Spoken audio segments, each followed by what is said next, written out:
Il y a l'insécurité qui est la guerre, il y a le sentiment d'insécurité qui est quelque chose de plus subjectif, mais qu'on voit qui est patent au Maghreb, c'est une incertitude, une insécurité économique.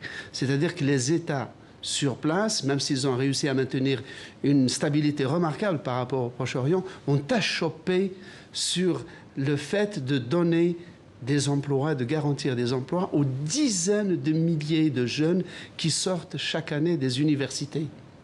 Donc, il y a un marasme, il y a même une peur du déclassement social dans les classes moyennes. Ouais. Et la tentation d'immigrer en Europe est d'autant plus forte que les gens maîtrisent les langues, le français pour la plupart des Maghrébins, l'espagnol pour les Marocains, l'italien pour les Tunisiens, et qui plus ça, ils ont de la famille en Europe. Et c'est un tabou en Algérie, hein, cette question du départ.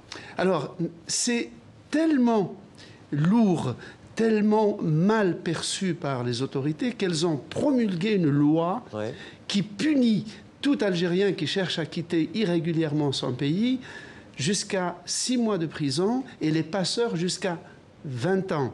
Ceci en infraction d'ailleurs avec la Déclaration universelle des droits de l'homme auquel l'Algérie a souscrit. Sur la libre circulation des personnes. Sur la libre circulation des personnes. Il y a même eu le Conseil islamique supérieur, qui est la plus haute instance de l'islam algérien, qui a édicté une fatwa assimilant le fait d'aller en Europe dans un bateau un peu douteux à une tentative de suicide possible. Or, le suicide étant interdit par l'islam, ce serait un péché majeur. Merci.